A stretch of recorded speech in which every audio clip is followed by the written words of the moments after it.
독일 매체들이 한국 수비수를 경기의 구세주라며 무릎 꿇은 이유, 지금부터 밝혀드립니다.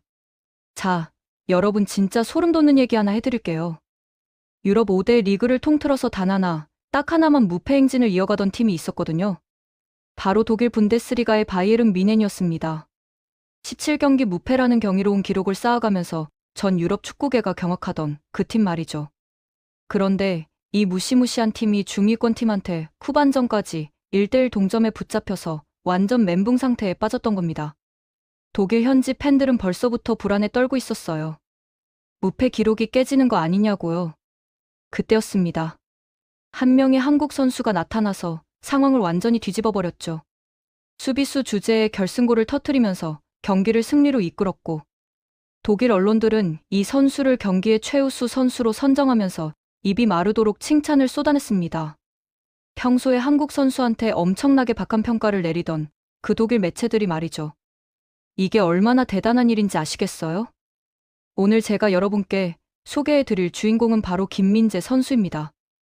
아시아를 넘어서 전 세계 축구 역사를 통틀어도 손에 꼽히는 최정상급 센터백이죠.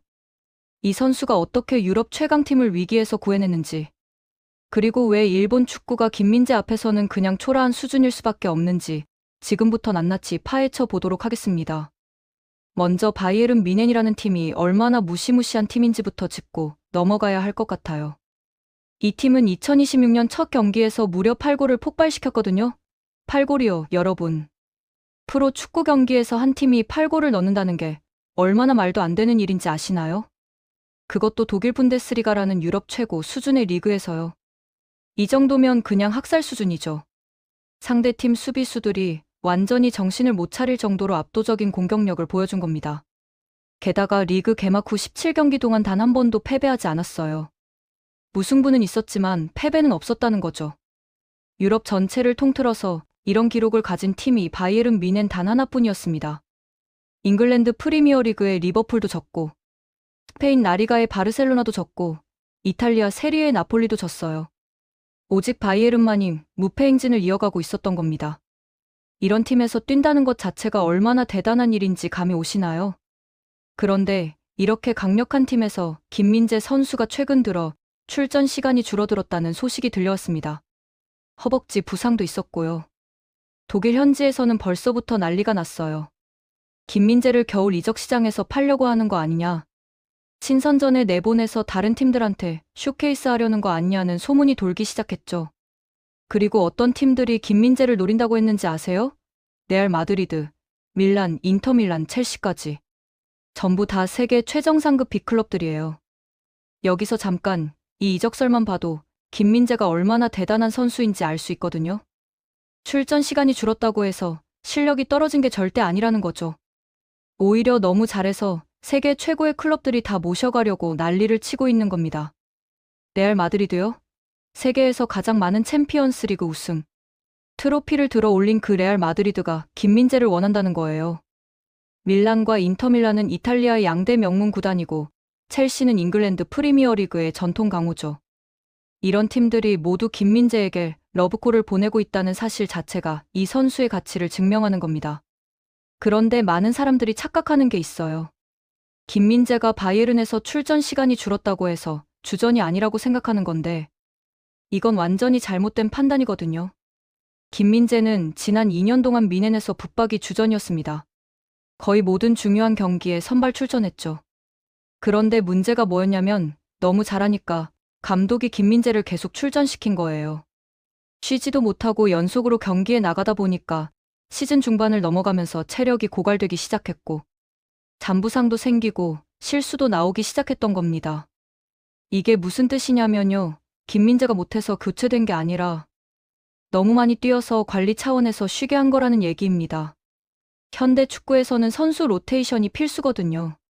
B클럽일수록 경기 수가 엄청나게 많아요. 리그전만 해도 한 시즌에 34경기가 있고, 여기에 챔피언스 리그, 국내 컵 대회, 슈퍼컵까지 합치면 한 시즌에 50경기가 넘게 치러지기도 합니다. 이런 살인적인 일정을 소화하려면 베스트 11만으로는 절대 불가능해요. 최소한 15명 정도는 주전급 선수가 있어야 하고, 이들을 적절히 로테이션 시켜가면서 체력을 관리해야 하는 거죠. 바이에른의 현재 감독인 뱅상 콤파니는 맨체스터 시티의 레전드 선수였던 사람이에요. 불과 10년 전까지 현역으로 뛰었기 때문에 현대 축구의 특성을 누구보다 잘 알고 있죠. 선수 관리의 중요성, 로테이션의 필요성을 직접 경험했던 사람입니다. 그래서 김민재를 쉬게 하는 건 오히려 후반기를 위한 전략적 선택이었던 거예요.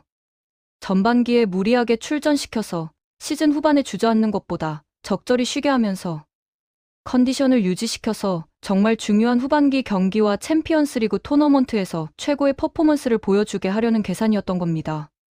실제로 프랑스 최강팀인 파리 생제르맹도 비슷한 전략을 사용했어요. 전반기에 주전 선수들을 적절히 쉬게 하면서 체력을 비축했고 후반기에 폭발적인 경기력을 보여주면서 목표를 달성했죠. 바이에른도 똑같은 전략을 쓰고 있는 겁니다. 김민재는 후반기를 위한 비밀 병기로 준비되고 있었던 거예요. 그리고 김민재 본인도 이적설에 대해서 직접 입장을 밝혔습니다. 바이에른 뮌헨에서 이번 시즌 트래블을 달성하는 것이 목표다. 이렇게 당당하게 선언하면서 모든 이적설을 일축해버렸어요. 트래블이요, 여러분. 리그 우승, 국내 컵 대회 우승, 챔피언스 리그 우승을 동시에 달성하는 것을 트래블이라고 하는데 축구에서 가장 어려운 업적 중 하나거든요. 김민재는 바로 이 트래블을 목표로 하고 있다고 밝힌 겁니다. 얼마나 당찬 포부인지 아시겠어요? 드디어 2026년 리그 두 번째 경기 날이 다가왔습니다. 상대는 쾰른이었어요. 중위권 팀이죠. 바이에른 입장에서는 반드시 이겨야 하는 경기였습니다. 무패 행진을 이어가기 위해서는 절대 실점해서는 안 되는 상황이었죠. 앞으로 4일에 한 번씩 경기가 있는 살인적인 일정이 기다리고 있었기 때문에 체력 관리도 중요했고 승점도 반드시 따내야 했습니다. 콤파니 감독은 이번 경기에 김민재를 선발 출전시켰어요. 요나탄 타와 함께 센터백 듀오를 구성한 겁니다. 현지 팬들은 라인업을 확인하면서 기대감에 부풀었죠. 핵심 미드필더인 키미이가 부상으로 결장했고 무시알라도 아직 컴백하지 못한 상황이었지만 세계 최고의 왼쪽 풀백인 알폰소 데이비스가 팀에 복귀했거든요. 김민재를 비롯한 주요 선수들도 충분히 쉬면서 체력을 비축한 상태였고요. 분위기는 완벽했습니다. 트래블을 향한 발걸음이 순조롭게 이어질 것처럼 보였어요. 중계진도 쾰른의 수비수들이 부상으로 빠진 상황이라 바이에른이 쉽게 이길 거라고 전망했습니다. 4일 전에 8골을 넣었던 그 무시무시한 공격력이면 충분히 압도할 수 있을 거라고 봤죠. 그런데 막상 경기가 시작되니까 예상과 완전히 달랐어요. 바이에른의 공격이 전혀 먹히지 않는 겁니다. 8골을 퍼부었던 그 팀이 맞나 싶을 정도로 공격이 둔했어요. 몇 번의 위협적인 장면만 있었을 뿐 제대로 된 슈팅조차 만들어내지 못했습니다. 오히려 쾰른의 역습이 더 위협적이었어요. 전반전 중반쯤에 결정적인 순간이 찾아왔습니다. 바이에른의 공격수 그나브리가 공을 몰고 가다가 볼을 빼앗겼고 쾰른의 빠른 역습이 시작됐죠. 수비수 2명, 공격수 2명의 2대2 상황이 만들어졌어요. 쾰른 홈구장의 5만 관중은 득점 찬스를 예감하고 열광적인 응원을 보냈습니다. 경기장이 완전히 들썩였죠. 김민재는 뒤늦게 상황을 파악하고 차원이 다른 스피드로 쫓아갔어요. 공격수 1명은 충분히 막을 수 있는 위치였습니다. 그런데 문제는 김민재의 파트너인 요나탄 타였어요. 이 선수가 갑자기 공을 몰고 들어오는 상대 공격수를 제대로 마크하지 않고 어리둥절하게 멀어져 있다가 슈팅을 완전히 허용해버린 겁니다. 공은 그대로 골망을 흔들었고 바이에른은 선제 실점을 당했습니다.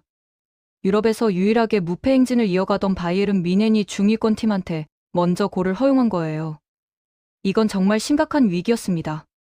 독일 현지 중계진도 긴장한 목소리로 지난 포칼컵에서도 비슷한 시간대에 실점했는데 바이에른이 위기에 직면했다고 말했어요. 그리고 요나탄 타의 수비가 너무 아쉽다고 지적했죠. 사실 요나탄 타라는 선수는 공격할 때 빌드업을 잘하는 선수예요. 발밑 기술이 좋고 패스 능력이 뛰어나서 후방에서 공격을 전개하는 데 특화된 센터백이죠.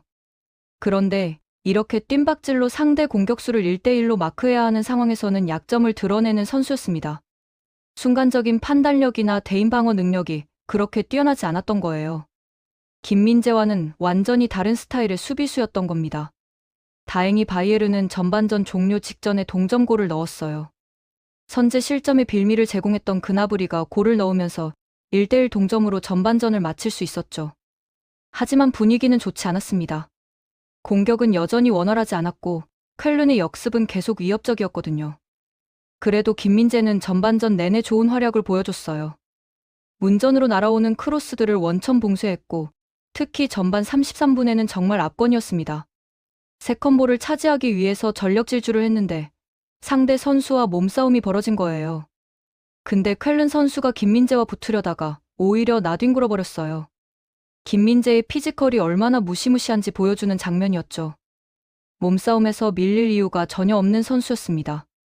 후반전이 시작됐고 바이에른은 승리를 위해서 공격적으로 나갔어요. 수비 라인을 높게 올리면서 압박 축구를 펼쳤죠. 그런데 후반 55분 또다시 위기가 찾아왔습니다. 쾰른이 롱볼을 미드필드 진영으로 띄웠는데 요나탄 타가 이 볼을 차단하지 못하고 오히려 흘려버린 거예요. 쾰른 공격수가 그대로 볼을 잡으면서 골키퍼와 1대1 상황이 만들어졌습니다. 이건 정말 절체절명의 순간이었어요. 2대1로 뒤질 수도 있는 상황이었고 그렇게 되면 무패 행진이 끊길 수도 있었죠. 김민재는 상당히 떨어진 위치에 있었어요. 거리로 봐서는 따라잡기 불가능해 보이는 상황이었습니다. 보통 수비수라면 포기하고 말았을 거예요. 그런데 김민재는 달랐습니다. 갑자기 부스터가 가동되더니 믿을 수 없는 속도로 질주하기 시작한 거예요. 공격수를 순식간에 따라잡았고 페널티 박스 가까이에서는 아예 추월해버리면서 볼을 뺏어냈습니다. 완벽한 태클이었어요. 반칙도 아니었고 깨끗하게 볼만 건드린 수비였죠. 쾰른 공격수는 무리했는지 발을 절뚝였고 김민재는 아무렇지도 않은 듯이 경기에 집중했습니다. 이 장면을 보고 전 세계 축구 팬들이 경악했어요. 저게 수비수 스피드가 맞나? 저 거구에서 어떻게 저런 가속력이 나오는 거지? 김민재는 키가 190cm가 넘고 몸무게도 90kg에 육박하는 거구거든요. 보통 이런 체격의 선수들은 스피드가 느린 게 일반적이에요. 대신 피지컬과 공중볼에서 강점을 보이죠. 그런데 김민재는 달랐습니다. 거구의 피지컬과 압도적인 스피드를 동시에 갖춘 괴물이었던 거예요. 이게 바로 김민재가 나폴리 시절에 전 유럽을 충격에 빠뜨렸던 플레이였습니다. 상대 공격수를 완전히 무력화시켜 버리는 퍼포먼스요. 나폴리 팬들이 김민재를 얼마나 사랑했는지 아세요? 몬스터, 괴물, 벽이라는 별명을 붙여줬을 정도예요. 이탈리아 세리에는 세계에서 가장 수비가 강한 리그로 유명한데 그런 리그에서도 김민재는 최정상급 수비수로 인정받았던 겁니다. 후반 55분에 그 결정적인 수비 이후에 요나탄 타는 교체됐어요. 우파메카노라는 선수가 들어왔죠. 이제 김민재와 우파메카노의 센터백 듀오가 완성된 겁니다. 바로 바이에른의 완전체 수비 라인이었어요. 이 둘의 조합은 지난 시즌 내내 바이에른 수비의 핵심이었거든요. 그리고 후반 70분, 드디어 그 순간이 왔습니다. 바이에른이 코너킥을 얻었어요. 박스 밖중앙에서 디아즈라는 선수가 크로스를 올렸고 바이에른 선수 한 명이 헤딩으로 방향을 바꿨습니다. 그런데 그 공이 어디로 갔는지 아세요? 바로 김민재에게로 날아온 겁니다. 김민재는 마치 공이 자기한테 올 줄 미리 알고 있었다는 듯이 완벽한 위치 선정을 하고 있었어요. 그리고 순간적으로 반응하면서 강력한 헤딩슛을 날렸습니다. 공은 정확하게 골대 구석으로 빨려 들어갔어요. 골키퍼는 손도 쓰지 못했죠. 완벽한 헤딩골이었습니다. 경기장이 순간적으로 조용해졌어요. 쾰른 홈팬들은 믿을 수 없다는 표정으로 입을 벌리고 있었고 바이에른 선수들은 환호성을 지르며 김민재에게 달려갔습니다. 김민재는 딱 1년 만에 득점을 한 거예요. 수비수가 골을 넣는다는 게 얼마나 어려운 일인지 아시나요? 특히 센터백 같은 중앙 수비수는 공격 가담 기회 자체가 많지 않거든요. 그런데 정말 중요한 순간에 팀이 위기에 처했을 때 김민재가 나타나서 골을 넣어준 겁니다. 쾰른 감독의 반응이 압권이었어요. 벤치에서 무릎을 치면서 입을 막은 채 중얼거렸는데 카메라에 욕설이 포착될까 봐 입을 막았던 것으로 보입니다. 얼마나 황당하고 분했으면 그랬을까요? 중위권 팀이 유럽 최강팀을 상대로 홈에서 동점까지 만들어냈는데 상대 수비수한테 역전골을 허용한 거잖아요. 감독 입장에서는 정말 미칠 노릇이었을 겁니다. 반대로 콤파니 감독은 완전히 다른 반응을 보였어요. 벤치에서 뛰쳐나오면서 굉장히 기뻐하는 모습이 포착됐습니다. 이제 승점 3점을 확신했던 거죠. 무패 행진을 이어갈 수 있다는 안도감과 기쁨이 동시에 밀려왔을 겁니다. 김민재가 팀을 구했다는 걸 누구보다 잘 알고 있었던 거예요. 경기는 김민재의 결승골 이후에 바이에른이 추가골까지 넣으면서 3대1로 승리했습니다. 완벽한 역전승이었죠. 전반전에 먼저 실점했을 때만 해도 불안했는데 김민재 덕분에 완벽하게 경기를 마무리할 수 있었어요. 경기가 끝난 후 평점이 발표됐는데 김민재는 골키퍼 노이어 다음으로 높은 평점을 받았습니다. 그리고 당당히 경기의 최우수 선수로 선정됐어요. 독일 매체들이 뭐라고 했는지 아세요? 김민재가 경기의 영웅이었다. 바이에른의 수호신, 결정적인 순간에 나타난 구세주라고 극찬을 쏟아냈습니다. 평소에 김민재한테 얼마나 박한 평가를 했는지 아시는 분들은 이게 얼마나 대단한 일인지 아실 거예요. 독일 매체들은 외국인 선수, 특히 아시아 선수들한테 정말 냉정하거든요. 웬만해서는 칭찬을 안 해요. 조금이라도 실수하면 바로 물고 늘어지죠. 그런 독일 매체들이 김민재를 이렇게 극찬했다는 건 정말 부정할 수 없을 만큼 완벽한 경기를 펼쳤다는 뜻입니다. 경기 후 콤파니 감독의 인터뷰가 더 재밌었어요. 김민재의 골 장면에 대해서 우연이 아니라 약속된 플레이였다고 밝혔거든요. 무슨 뜻이냐면 평소 훈련 때 저런 상황을 연습했고 김민재가 정확히 그 위치에서 골을 넣을 수 있도록 전술을 짰다는 거예요. 즉, 감독이 김민재를 얼마나 신뢰하는지 보여주는 발언이었죠. 여기서 정말 중요한 포인트가 있습니다. 김민재가 바이에른에서 얼마나 중요한 선수인지는 연봉을 보면 알 수 있어요. 김민재의 연봉이 얼마인지 아세요? 무려 271억 원입니다. 이건 아시아 선수 중에서 역대급 수준이에요. 김민재의 연봉을 따라올 수 있는 아시아 선수가 현재 없습니다. 손흥민 선수가 남긴 커리어를 깰 수 있는 아시아 선수가 당분간 나오기 힘들다는 건 누구나 인정하는 사실이죠. 하지만 연봉면에서는 김민재가 이미 아시아 최고 수준에 올라섰어요. 271억 원이라는 연봉은 바이에른 뮌헨 같은 빅클럽에서도 상위권에 속하는 금액이거든요. 그럼 일본 선수들은 어떨까요? 일본에서 가장 많은 돈을 버는 선수가 누군지 아세요? 레알 소시에다드에서 뛰고 있는 쿠보 다케우사일 겁니다. 일본 축구의 미래라고 불리는 선수죠. 그런데 쿠보의 연봉이 얼마인지 아세요? 김민재의 3분의 1 수준밖에 안 돼요. 김민재가 271억 원을 받을 때 쿠보는 90억 원 정도를 받는 거죠. 이게 무슨 의미냐면요. 유럽 축구 시장에서 김민재의 가치가 일본 최고 선수의 3배라는 뜻입니다. 시장은 거짓말을 하지 않아요. 선수의 실력과 가치를 정확하게 반영하죠. 김민재가 일본 선수들보다 압도적으로 뛰어나다는 걸 유럽 클럽들이 인정하고 있는 겁니다. 일본 축구계는 지금 어떤 심정일까요? 수십 년 동안 아시아 축구를 주도해왔다고 자부했던 일본이 이제는 한국 선수들한테 완전히 밀리고 있는 상황이거든요. 손흥민은 말할 것도 없고 이강인, 김민재까지 세계 최정상급 리그에서 핵심 선수로 활약하고 있잖아요. 반면에 일본 선수들은 쿠보 정도를 제외하면 유럽 빅리그에서 제대로 자리 잡은 선수가 거의 없어요. 특히 수비수 포지션에서는 비교 자체가 불가능합니다. 김민재 같은 수준의 일본 센터백이 있나요?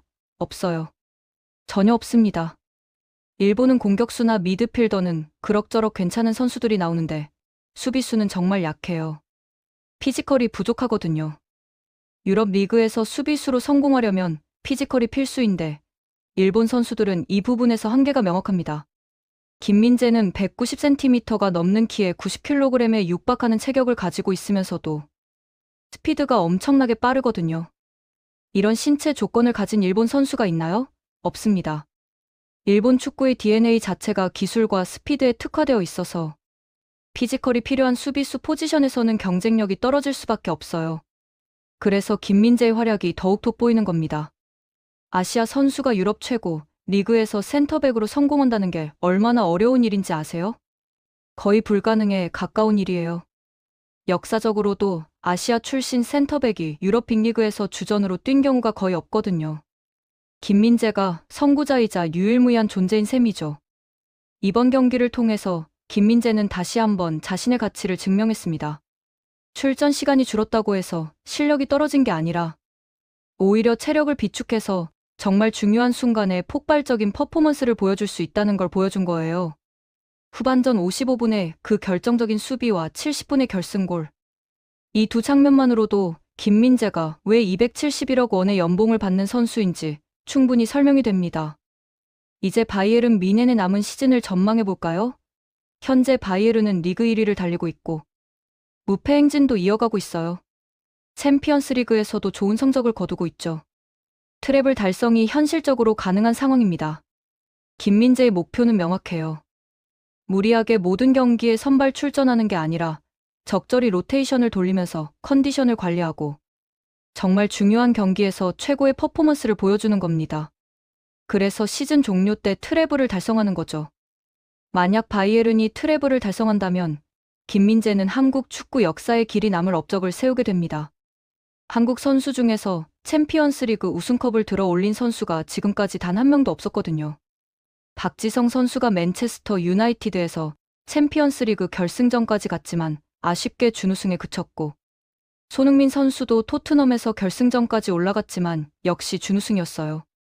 김민재가 만약 챔피언스리그 우승을 한다면 한국 최초의 챔피언스리그 우승 선수가 되는 겁니다. 이건 정말 어마어마한 업적이에요. 챔피언스리그는 클럽 축구에서 가장 권위 있는 대회거든요. 월드컵 다음으로 중요한 대회라고 봐도 무방해요. 아니, 어떤 면에서는 월드컵보다 수준이 높다고 볼 수도 있습니다. 세계 최고의 선수들이 모여서 경쟁하는 대회니까요. 재밌게 보셨다면 구독과 좋아요, 알림 설정 부탁드립니다.